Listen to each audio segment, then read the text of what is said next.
अपने इजराइल दौरे के दूसरे दिन आज प्रधानमंत्री नरेंद्र मोदी और इजराइल के प्रधानमंत्री बेंजामिन नेतन्याहू के बीच डेलीगेशन लेवल बातचीत हुई। दोनों देशों ने कई अहम समझौतों पर हस्ताक्षर किए। इसमें शिक्षा, एआई और साइबर सिक्योरिटी के क्षेत्र में दोनों देशों के बीच समझौता हुआ है। अब इजराइल में भारत का यूपीआई भी चलेगा। इसके अलावा कल्चरल एक्सचेंज प्रोग्राम को लेकर एमओयू साइन हुआ है। इसके साथ साथ मछली पालना और कृषि के क्षेत्र में भी समझौता हुआ है।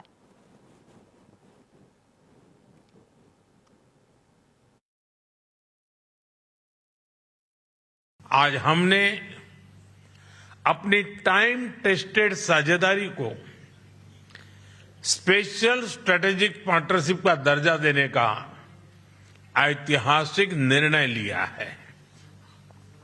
यह निर्णय दोनों देशों के लोगों की आकांक्षाओं का प्रतिबिंब है।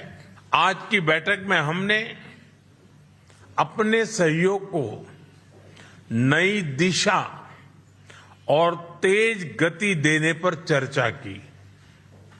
हमारा आर्थिक सहयोग ग्रोथ, इनोवेशन और शेयर प्रॉस्पेरिटी का इंजन बना हुआ है।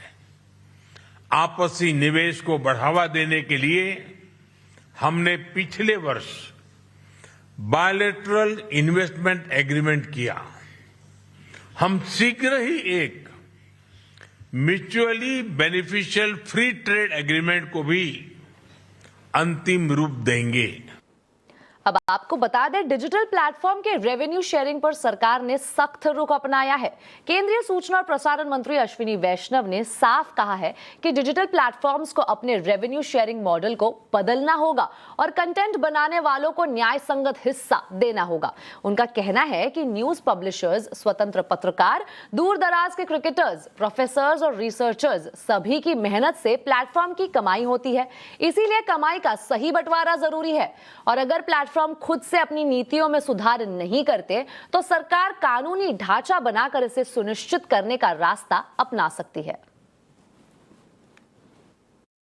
Must also share revenue in a fair way with the people who are creating the content, whether it is news persons, the conventional media, the creators sitting in far-flung areas, large influencers, small influencers, the professors and researchers who are disseminating their work using the platforms.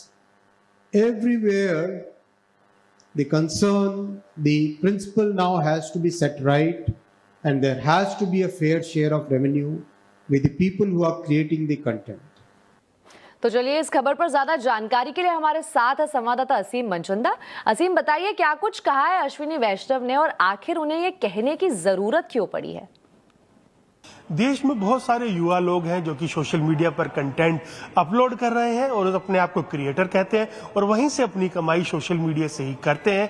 आज इसको लेकर के जो सूचना और प्रसारण मंत्री अश्विनी वैष्णव है, उन्होंने एक बड़ी टिप्पणी की। उन्होंने कहा कि जितने भी कंटेंट क्रिएटर हैं, चाहे वो दूर दराज के इलाकों में बैठे हुए हैं, उनको सोशल मीडिया कंपनियों को अपना रेवेन्यू उनके साथ साझा करना चाहिए। इतना ही नहीं, कोई अगर रिसर्च कर रहा है, कोई प्रोफेसर है, वो अपना कोई कंटेंट अपलोड कर रहा है तो सोशल मीडिया फेयर तरीके से उनके साथ अपना रेवेन्यू शेयर करें। इसके साथ साथ अश्विनी वैष्णव ने यह भी कहा कि जो न्यूज बनाने वाली कंपनियां हैं, न्यूज पोर्टल है, अगर वो सोशल मीडिया के ऊपर कंटेंट अपलोड कर रही हैं, उसके साथ साथ जो कन्वेंशनल मीडिया है, अगर वो भी सोशल मीडिया के ऊपर अपना कंटेंट अपलोड कर रही है तो उनको भी फेयर रेवेन्यू मिलना चाहिए। खासतौर पर यही बता दूं कि अभी फिलहाल कुछ ही कंपनियां हैं जो कि क्रिएटर के साथ रेवेन्यू का शेयर करती है। यूट्यूब है या एक्स है, वही प्लेटफॉर्म है जो कि क्रिएटर के साथ अपना रेवेन्यू शेयर करते हैं। कई सारे ऐसे प्लेटफॉर्म है जो अपने रेवेन्यू क्रिएटर के साथ बिल्कुल भी शेयर नहीं करते हैं।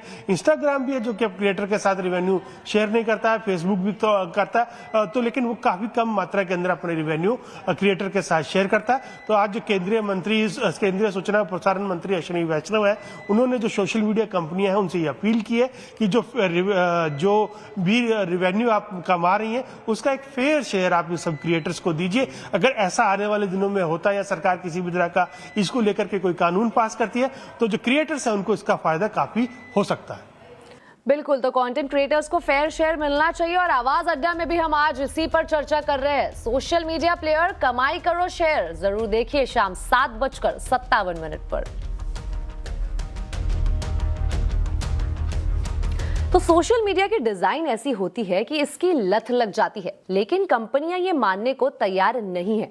ऐसे में क्या वक्त आ गया है कि इस पर एक्शन लिया जाए? जानने के लिए देखिए कंज्यूमर अड्डा आज शाम 5:57 पर।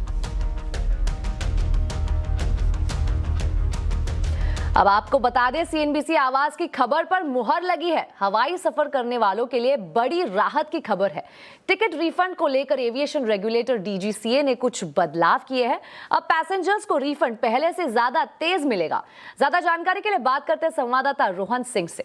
रोहन, बताइए क्या बदलाव किए आखिर नियमों में डीजीसीए ने? जी, कैंसिल किए गए फ्लाइट टिकट का रिफंड आमतौर पर एक लंबी और पेचीदा प्रक्रिया मानी जाती है, लेकिन अब सिविल एविएशन रेगुलेटर डीजीसीए ने कुछ बदलाव किए हैं इस पूरी प्रक्रिया को आसान और तेज बनाने के लिए। जो सबसे पहले बदलाव किया गया है वो ये है कि अगर आप कोई टिकट कैंसिल किसी एजेंट या पोर्टल के थ्रू करवाते हैं तो फिर आपको रिफंड 14 दिन के अंदर मिल जाएगा। पहले ये सीमा 30 दिनों की थी। लुक इन पीरियड में भी बदलाव किए गए हैं। लुक इन पीरियड वो समय होता है जब आप बिना किसी अतिरिक्त शुल्क के अपने टिकट को कैंसिल या फिर रीशेड्यूल करा सकते हैं। पहले ये सीमा 24 घंटे की थी, अब इसे बढ़ा के 48 घंटे कर दिया गया। हालांकि इसमें एक शर्त यह है कि डिपार्चर की जो तारीख है उससे 7 दिन के भीतर ये नहीं होना चाहिए, और साथ ही अगर अंतर्राष्ट्रीय फ्लाइट्स की बात करें तो 15 दिन के भीतर जो है डिपार्चर नहीं होना चाहिए, तभी ये नियम लागू होगा। साथ ही नाम बदलाव करने में भी आप 24 घंटे के अंदर अगर नाम बदलाव करते हैं तो कोई अतिरिक्त शुल्क नहीं लिया जाएगा। साथ ही अगर कोई किसी मेडिकल इमरजेंसी की वजह से टिकट कैंसिल करा रहा है तो एयरलाइन से कहा गया है कि वो पैसेंजर को या तो क्रेडिशियल या फिर फुल रिफंड की व्यवस्था करे। ये जो नियम है ये 26 मार्च से लागू होंगे। बहुत बहुत शुक्रिया इस पूरी जानकारी के लिए। इसी के साथ आवाज समाचार में वक्त हो चुका है एक छोटे से ब्रेक का। खबरें आगे और भी है, बने रहिए हमारे साथ।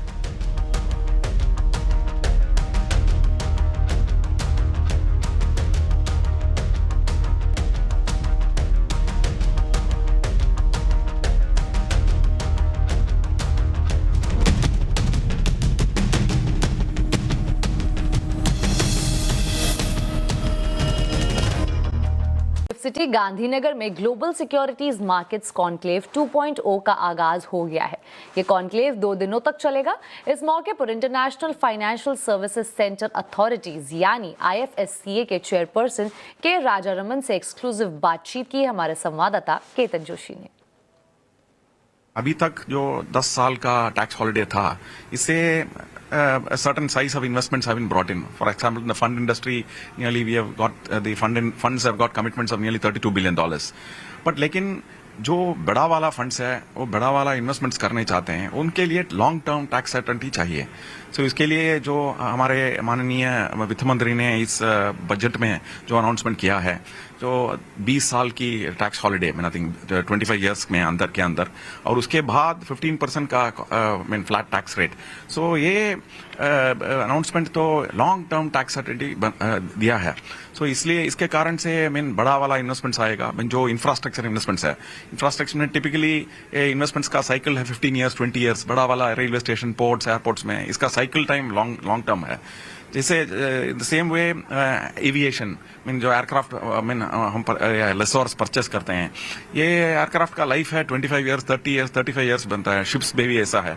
सो जब लॉन्ग टर्म इन्वेस्टमेंट्स हमको चाहिए, बिग इन्वेस्टमेंट्स चाहिए, तो उसके लिए लॉन्ग टर्म टैक्स सर्टन है। सो इसलिए तो अभी तो ग्लोबल फंड मैनेजर्स और बड़ा वाला फंड इन्वेस्टमेंट्स अभी भारत के लिए करना है तो गिफ्ट सिटी में तो अभी पॉसिबल है। तो आपको बता दें, T20 वर्ल्ड कप में आज टीम इंडिया के लिहाज से बड़ा दिन है। आज शाम टीम इंडिया जिम्बाब्वे के साथ अहम मुकाबला खेलेगी। भारत के लिए मैच न सिर्फ जीतना जरूरी है बल्कि इसे बड़े अंतर से जीतना होगा ताकि नेट रन रेट आगे चलकर मुसीबत ना बने।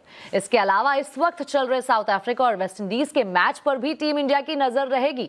अगर ये मुकाबला साउथ अफ्रीका जीतती है तो भारत के लिए सेमीफाइनल की राह थोड़ी आसान रहेगी, लेकिन अगर आज वेस्ट इंडीज जीत जाती है तो फिर नेट रन रेट काफी अहम हो जाएगा। इसके अलावा भारत को अपने दोनों मुकाबले यानी आज जिम्बाब्वे के साथ और फिर वेस्ट इंडीज के साथ होने वाला मुकाबला जीतना जरूरी हो जाएगा।